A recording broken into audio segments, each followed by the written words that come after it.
শুভেচ্ছা। দেশের সংবাদে স্বাগত জানাচ্ছি সুমাইয়া সাজ্জাদ। শুরুতেই সংবাদ শিরোনাম। ভারতের পররাষ্ট্র দপ্তরকে হুঁশিয়ারি দিয়ে যা বললেন রিজভী।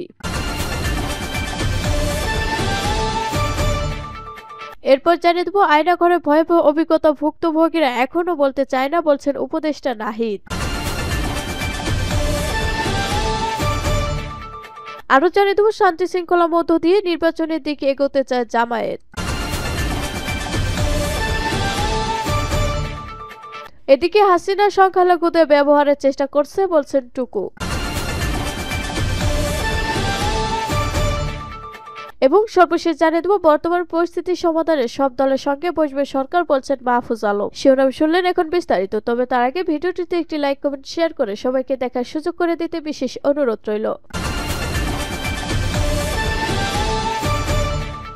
ভারতের পররাষ্ট্র দপ্তরকে হুঁশিয়ারি দিয়ে যা বললেন রিজভী। বিএনপির জ্যেষ্ঠ যুগ্ম মহাসচিব রুহুল কবির রিজভী ভারতের পররাষ্ট্র দপ্তরকে হুঁশিয়ারি দিয়ে বলেছেন, আজকে ভারতের পররাষ্ট্র দপ্তর চিন্ময়কে মুক্তি দেওয়ার জন্য বলে। শেখ হাসিনা পোষ্য সন্তান যুবলীগ ছাত্রলীগ যখন কিশোর বিশ্বজিৎকে হত্যা করলো, কই সেদিন তো আমরা ভারতের পররাষ্ট্র দপ্তরকে কোনো স্টেটমেন্ট নিতে দেখলাম না। তখন তারা নিশ্চুপ থাকলো কেন? যখন উত্তর পূর্বাঞ্চল বানের পানিতে ভেসে গেল, সেখানে তো শুধু মুসলমানের বাড়ি ভাসেনি, হিন্দুদের বাড়িও ভেসে গেছে। সেদিন তো ভারতের পররাষ্ট্র দপ্তরে মায়া দয়া দেখলাম না। চিন্ময় বাংলাদেশী নাগরিক, সে অপরাধ করুক বা না করুক, আদালত সেটা দেখবে। বৃহস্পতিবার বিকেলে রাজশাহী বিশ্ববিদ্যালয়ের শহীদ বুদ্ধিজীবী স্মৃতিফলক চত্বরে ঐতিহাসিক বিপ্লব ও সংহতি দিবস উপলক্ষে গ্রন্থের মরক উন্মোচন ও রচনা প্রতিযোগিতা পুরস্কার বিতরণী অনুষ্ঠানে রিজভী প্রধান অতিথি বক্তব্যে এসব কথা বলেন। তিনি আরো বলেন, আপনাদের ভারতের এত আগ্রহ কেন? জুলাই আগস্ট আন্দোলনে 2000-এর মতো শিশু, তরুণ, কিশোরকে নির্বিচারে হত্যা করলো যে শেখ হাসিনা,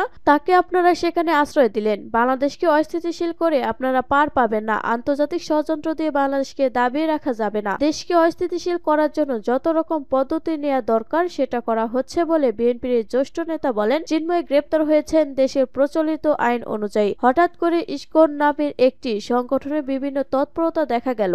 সেই তৎপরতার মধ্যে দেশকে অস্থিতিশীল করার জন্য যত রকম পদ্ধতি নেওয়া দরকার সেটা করা হচ্ছে। চিন্ময়ের গ্রেপ্তারের ঘটনায় শেখ হাসিনা কুমিরে কান্না করছেন বলে মন্তব্য করেন রাকসুর সাবেক এই ভিপি। বলেন, চিন্ময়কে গ্রেপ্তারের ব্যাপারে শেখ হাসিনা অন্তত দুঃখ প্রকাশ করে তার মুক্তি দাবি করে একটি স্টেটমেন্ট দিয়েছেন। মুগ্ধর মতো একটি তরুণদীপ্ত ছেলে তার আরেক সতীর্থ গুলি খাচ্ছে, তার মধ্যে বলছে পানি লাগবে না। আপনি কি সেই মুগ্ধকে হত্যা করতে পারেন? রংপুরের আবু সাইদকে বুকে পুলিশ দিয়ে গুলি করে তাকে হত্যা করতে পারেন? আর আজকে চিন্ময় গ্রেপ্তার হয়েছে বলে আপনি কুমিরের কান্না কাঁদছেন? আয়নাঘরের ভয়াবহ অভিজ্ঞতা ভুক্তভোগীরা এখনো বলতে চায় না, বলছেন উপদেষ্টা নাহিদ। তথ্য ও সম্প্রচার উপদেষ্টা নাহিদ ইসলাম বলেছেন, আয়নাঘরে যেখানে মানুষকে গুম করা হতো সেখানে আবারও অভিজ্ঞতা হয়েছিল 24 ঘন্টা থাকার। আমি দেখেছি সেই রুমটাই এবং দেখেছি দেয়ালে তাদের লেখা, যারা দীর্ঘদিন ধরে সেখানে বন্দী ছিলেন। তিনি বলেন, আয়নাঘরের ভয়াবহ অভিজ্ঞতা সহ অসংখ্য নিপীড়নের গল্প আছে। এগুলো এতটাই ভয়াবহ যে ভুক্তভোগীরা এখনো সেগুলো বলতে চায় না। যেখানে সরকার থেকে তাদেরকে বারবার বলতে অনুরোধ করা হচ্ছে, কিন্তু তারপরও তারা বলতে চায় না।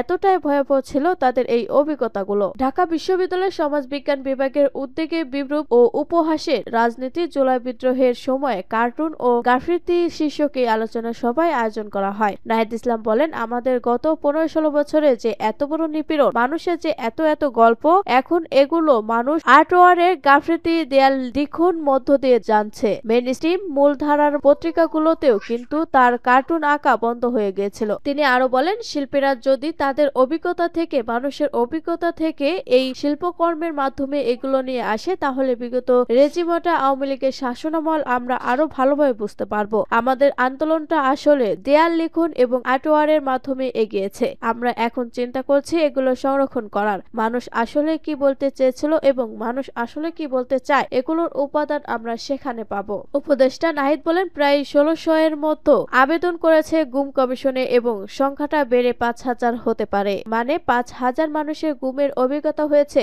গত 15-16 বছরে। এই যে তাদের অভিজ্ঞতাগুলো, এগুলো পুরোটাই এড়িয়ে ছিল আমাদের রাষ্ট্রের। আমরা এই কথাগুলো কেউ বলতে পারতাম না। শান্তি শৃঙ্খলার মধ্য দিয়ে নির্বাচনের দিকে এগোতে চায় জামায়াত। আগামীতে দেশ কিভাবে শান্তি শৃঙ্খলার মধ্য দিয়ে নির্বাচনের দিকে এগোতে পারে সে বিষয়গুলো নিয়ে অন্তর্বর্তী সরকারের সঙ্গে আলোচনা হয়েছে বলে জানিয়েছেন জামায়াতে ইসলামী আমির ডক্টর শফিকুর রহমান। ডক্টর শফিকুর রহমান বলেন, আমরা প্রধান উপদেষ্টার সঙ্গে সাক্ষাৎ করেছি। সেখানে অন্য উপদেষ্টারা ছিলেন, প্রেস উইং এর লোকেরাও ছিলেন। সেখানে আগামীতে সুশৃঙ্খলভাবে কিভাবে কার্যকর একটি নির্বাচন হতে পারে তা নিয়ে আলোচনা হয়েছে। ইস্কন প্রসঙ্গে তিনি বলেন, শুধু ইস্কনই নয়, জাতীয় স্বার্থের বিরুদ্ধে যারাই যাবে তাদের বিরুদ্ধে পদক্ষেপ নিতে হবে। দলমত ধর্মে ভিন্নতা থাকবেই, এটা স্বাভাবিক, কিন্তু জাতীয় স্বার্থে আমরা যেন একমত থাকতে পারি। জামায়াত আমির আরো বলেন, আলোচনায় আমরা একমত হয়েছি দেশবাসীকে সঙ্গে নিয়ে সামনের দিকে এগোতে হবে। দেশবিরোধী কর্মকাণ্ডে যারাই লিপ্ত থাকবে তাদের আইনের আওতায় আনতে হবে, তাদের বিরুদ্ধে আইনিভাবেই ব্যবস্থা নিতে হবে। জাতীয় বিষয়গুলো আমরা যেন একমত থাকতে পারি সে বিষয়টি তুলে ধরেছি। ডক্টর শফিকুর রহমান বলেন, এই দেশ আমাদের সবার, সব ধর্মের মানুষ এক হয়ে ঐক্যবদ্ধ থেকে প্রশাসনের কিভাবে গতি আনা যায় সে বিষয়ে আলোচনা হয়েছে। তিনি বলেন, দ্রব্যমূল্য নিয়ে আলোচনা হয়েছে, মানুষের কষ্ট কিভাবে লাঘব করা যায়, নিত্যপণ্যের দাম কিভাবে সমর্থনের মধ্যে নামিয়ে আনা যায়, সেজন্য কি পদক্ষেপ নেওয়া যায় সেসব বিষয়ে কথা হয়েছে। আসন্ন রমজানে অসাধু ব্যবসায়ীরা যেন বাজারে কৃত্রিম সংকট সৃষ্টি করতে না পারেন সে আলোচনাও হয়েছে। দেশে সম্প্রতি ঘটে যাওয়া বিষয়গুলো আলোচনায় উঠে এসেছে। হাসিনা সংখ্যালঘুদের ব্যবহারের চেষ্টা করছে বলে মন্তব্য করেছেন বিএনপির স্থায়ী কমিটির সদস্য সাবেক মন্ত্রী ইকবাল হাসান মাহমুদ টুকু। জামতল ধোপাকান্দি সরকারি বহুমুখী উচ্চ বিদ্যালয় মাঠে জনসভায় হিন্দু সম্প্রদায়ের উদ্দেশ্যে টুকু বলেন, আপনারা হাসিনার পাতা ফাতে পা দেবেন না। আমার এক বিন্দু রক্ত থাকতে সিরাজগঞ্জের হিন্দুদের ক্ষতি হতে দেব না, কিন্তু আজকাল কিছু আওয়ামী লীগ হিন্দুরা হয়েছে, তাদের দিয়ে ষড়যন্ত্রের চেষ্টা হচ্ছে। আমি হাসিনাকে বলি, এসব করে লাভ হবে না, আপনার মনের আশা পূরণ হবে না। বিএনপির স্থায়ী কমিটির এই সদস্য নেতাকর্মীদের উদ্দেশ্যে বলেন, এখনো যুদ্ধ শেষ হয় নাই, আরো যুদ্ধ করতে হবে, আর আমি জানি আপনারা সেই যুদ্ধ করতে প্রস্তুত। সুতরাং শত্রুকে কখনো ছোট ভাববেন না, শত্রুকে শত্রুই ভাবতে হবে। টুকু বলেন, শহীদ জিয়া গণতন্ত্রে বিশ্বাস করতেন, তাই সবাইকে রাজনীতি করার অধিকার দিয়েছেন, তাই আওয়ামী লীগ ও সুযোগ পেয়েছিল।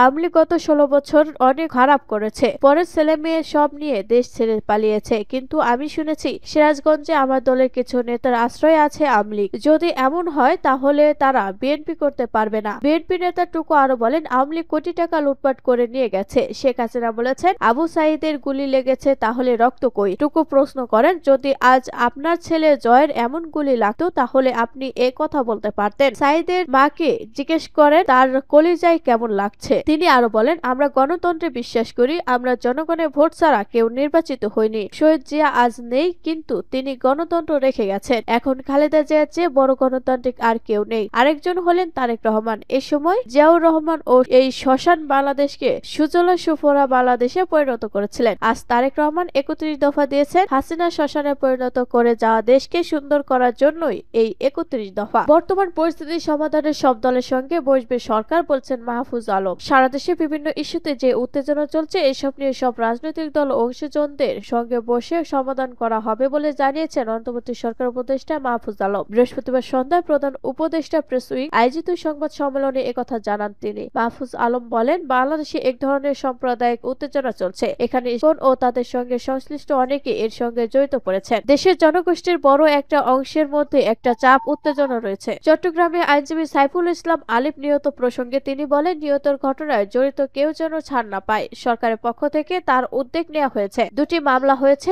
আরো মামলা হবে। অদ্ভুত পরিস্থিতিতে দেশে যে ধরনের সাম্প্রদায়িক বিশৃঙ্খলা সৃষ্টির অপচেষ্টা ছিল, দেশের জনগণ, সব রাজনৈতিক দল ও ধর্মীয় গোষ্ঠী মিলে তা রুখে দিয়েছে। তিনি বলেন, এই বাস্তবতার বিএনপি নেতৃবৃন্দ গতকাল প্রধান উপদেষ্টার সঙ্গে দেখা করেছেন। বৈঠকে দেশের সামরিক ঐক্য ও সার্বভৌমত্ব রক্ষা কিভাবে করা যায় এবং উগ্রতা কিভাবে রুখে দেওয়া যায় সে বিষয়ে প্রধান উপদেষ্টা সবার সহযোগিতা কামনা করেছেন। উপদেষ্টা বলেন, দলগুলো সরকারকে ইতিবাচক বাস্তব দিয়েছে এবং সরকারকে সহযোগিতার বিষয়ে তারা তাদের অবস্থান ব্যক্ত করেছেন। পরবর্তীতে যেন কোনো ধরনের উদ্যোক্তা না তৈরি হয় সেজন্য সব স্টেক হোল্ডারদের সঙ্গে আলোচনা করছি। শুধু ইসকন ইস্যু নয়, বাজারের হামলার বিষয়েও আমরা নজর রাখছি। তিনি আরো বলেন, শীঘ্রই আমরা এসব বিষয়ে উদ্যোগ নেব। সামগ্রিকভাবে বাংলাদেশে যে উত্তেজনা বা উন্মুক্ত চলছে, সবগুলো দল ও স্টেক হোল্ডারদের সঙ্গে বসে আমরা আশা করি সমাধান করতে পারবো। এ বিষয়ে আপনাদের সবার সমর্থন কামনা করছি।